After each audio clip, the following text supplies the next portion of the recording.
Football highlights kick off this week's edition of Vikings Update. VCSU on the road Saturday, opening at rival University of Jamestown. Jacob Dulio opened the scoring with a short run for the Vikings after Jamestown fumbled the opening kickoff. From there, it was an aerial show for the Vikings as they earned a 41-31 victory in the season opener. VCSU trailed 18-14 at halftime, but scored the first 20 points of the second half to take control of the game. Third straight win over Jamestown for the Vikings, who now lead the Paint Bucket Series 36-30 and are 7-2 against the Jimmies since 2011. Quarterback Curtis Walls set new school records with 30 completions and 512 yards passing. He threw for 4 touchdowns, including 3 in the second half. Josh Tovar had 9 catches for 211 yards and 2 scores, and Colby Lum had 8 catches for 175 yards. DJ Edwards caught 2 touchdowns, and Dulio ran for 2. Defensively, linebacker Nick McBain had 12 tackles and a pair of sacks to pace the defense. Vikings open the season 1-0. They are back in action this Saturday with the non-conference game at Mayville State University. Kickoff is 1 p.m. in Mayville. You can listen live on KOVC 1490 AM. And one more note, quarterback Curtis Walls was named NSAA Offensive Player of the Week after his record-setting performance on Saturday. Viking volleyball back in action Tuesday with an exhibition match at Concordia Moorhead. Second exhibition match in a row for VCSU, which played one at Bismarck State last week. Counting matches start again this weekend for the Vikings, who will play 4 matches at the Corn Palace Classic in Mitchell, South Dakota. VCSU currently 2-2 to start the season. Viking golf opened the season last week. We'll talk with head coach Jamie Paurus coming up in just a bit. The Viking men took third at the UJ Fall Kickoff on Wednesday. Ben Sorensen, top 10 finish as he took 9th overall. Viking women placed 4th at the meet.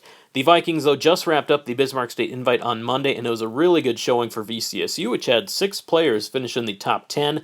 Viking men took 3rd place as a team, 6-17 total over 2 days. Kyle Wiebe led the way in 7th, and Ben Sorensen and Jared Lentz both tied for 9th.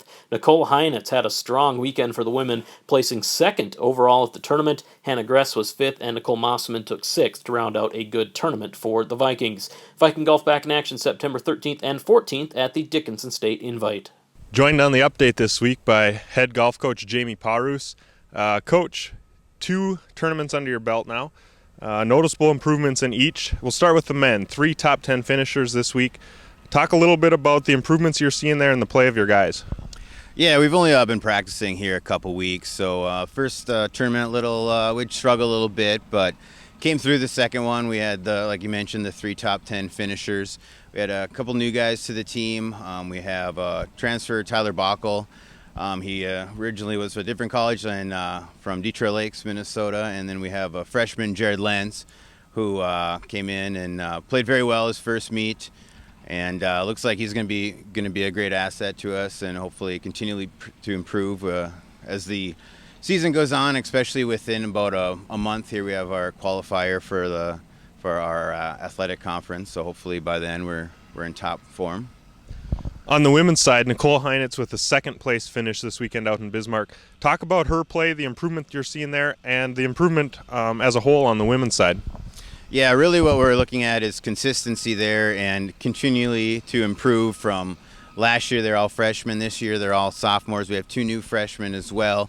But our sophomores are becoming a lot more consistent, being smarter on the course. And Nicole played the best round she has as a college athlete. I guess the 2 days combined, she had her best. And she was hitting the ball very straight every time I saw her. It was, fairly right down the middle and putting well as well there. Tournament out in Dickinson coming up, your next tournament.